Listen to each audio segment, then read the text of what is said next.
இது மாநாடா அல்லது பொதுக்கூட்டமா?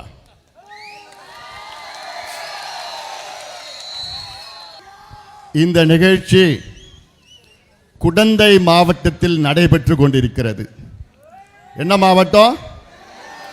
கும்பகோணம் மாவட்டத்தில் நடைபெற்று கொண்டிருக்கிறது. ஆனால் ஒரு 6 மாதம் நீங்கள் பொறுத்துக்குங்க. 6 மாதத்தில் குடந்தை மாவட்டம் உதயமாகும். இது உறுதி. 6 மாதத்தில். கடந்த தேர்தல் நேரத்தில் இன்று முதலமைச்சர் ஸ்டாலின் அவர்கள் இதே மண்ணிலே ஒரு மிகப்பெரிய வாக்குறுதி உங்களுக்கு கொடுத்தார். என்னவென்று, நாங்கள் ஆட்சிக்கு வந்தவுடன் முதலாக கும்பகோணம் மாவட்டத்தை நான் 1 மாதத்திற்குள் அறிவிப்பேன் என்று ஒரு பொய்யான வாக்குறுதி கொடுத்த முதலமைச்சர் ஸ்டாலின் அவர்களே, உங்களுக்கு வெக்கம், மானம், சூடு, சொரண எதுவும் கிடையாது உங்களுக்கெல்லாம்? இவங்க என்ன நினைச்சிட்டு இருக்கீங்க இந்த மக்களை?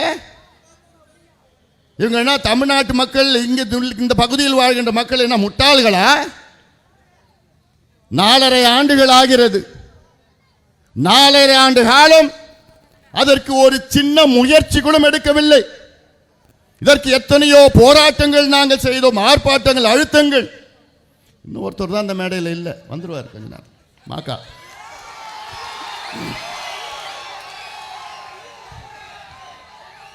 ஏன்னா இதெல்லாம் இந்த மாவட்டம் வர வேண்டும் என்று அனைவரும் சேர்ந்து எடுத்த முயற்சி இது. இந்த மாவட்டம் உதயமாக வேண்டும், இது காலத்தின் கட்டாயம். இதற்கு பிறகு எதுக்கியா நீங்க வாக்குறுதி கொடுக்கிற? உன்னால முடியலன்னா இல்லைன்னு சொல்லிட்டு போவதுதானே. மக்களை எதுக்கு ஏமாத்துற? எதுக்கு பொய்யான வாக்குறுதி கொடுக்கிற? திமுக ஆட்சிக்கு வந்து ஒரே ஒரு புதிய மாவட்டத்தை கூட உருவாக்கவில்லை. ஒரு மாவட்டத்தை கூட உருவாக்கவில்லை. இதற்கு முந்தைய எடப்பாடி பழனிசாமி முதலமைச்சர் அவர்கள் காலத்தில் கிட்டத்தட்ட 11 மாவட்டங்களை பிரித்து புதியதாக உருவாக்கியிருக்கின்றார். ஆனால் மானங்கெட்ட திமுக ஆட்சியாது. வேற எந்த வார்த்தை எனக்கு வாயில வரலையா? பொய்யை சொல்லி அதில் இன்னொரு வாக்குறுதி கொடுத்தாங்க இதே மண்ணில். யாரு? இப்ப இருக்கிற முதலமைச்சரும் துணை முதலமைச்சரும் அமைச்சர்களும், நாங்கள் ஆட்சிக்கு வந்தவுடன் நீட்டு தேர்வை ஒரே வாரத்தில் ரத்து பண்ணுவோம். மானம் கட்டுவாங்களா?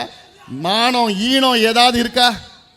அதாவதுமா, நான்லாம் ஒரு வாக்குறுதி கொடுத்தேன்னா அது நிறைவேற்றலைன்னா உங்களை சந்திக்க முடியாது. என்னால் தலை குனிஞ்சு நிற்பேன் நான். ஏன்னா எனக்கு அந்த உணர்வு இருக்கு, ஐயோ என்னால் செய்ய முடியலையேன்னு. ஆனால் முதலமைச்சர் ஸ்டாலின் அவர்களோ திமுகவோ அமைச்சர்களோ அந்த மானங்கீனெல்லாம் அவங்களுக்கு கிடையாது. அதை நிறைவேற்றலைன்னா பொய் சொன்னாலும் நேராக வந்து நின்று ஒன்றும் நடக்காத போன்று அவர்கள் நடித்துக் கொள்வார்கள். இதுதான் திமுகவுக்கு மற்ற கட்சிகளுக்கும் வித்தியாசம். இதை நீங்கள் சிந்திக்க வேண்டும். ஒரு முறை ஏமாந்து விட்டீர்கள், மீண்டும் ஏமாறக்கூடாது. நீங்கள் ஏமாறுவீங்களா? நிச்சயமா ஏமாறக்கூடாது. ஏன்னா இந்த ஆட்சி நிர்வாகம் செய்ய தகுதியற்றவர் முதலமைச்சர் ஸ்டாலின் அவர்கள். எந்த தகுதியும் கிடையாது, எந்த திறமையும் கிடையாது, எதுவுமே தெரியாதியா?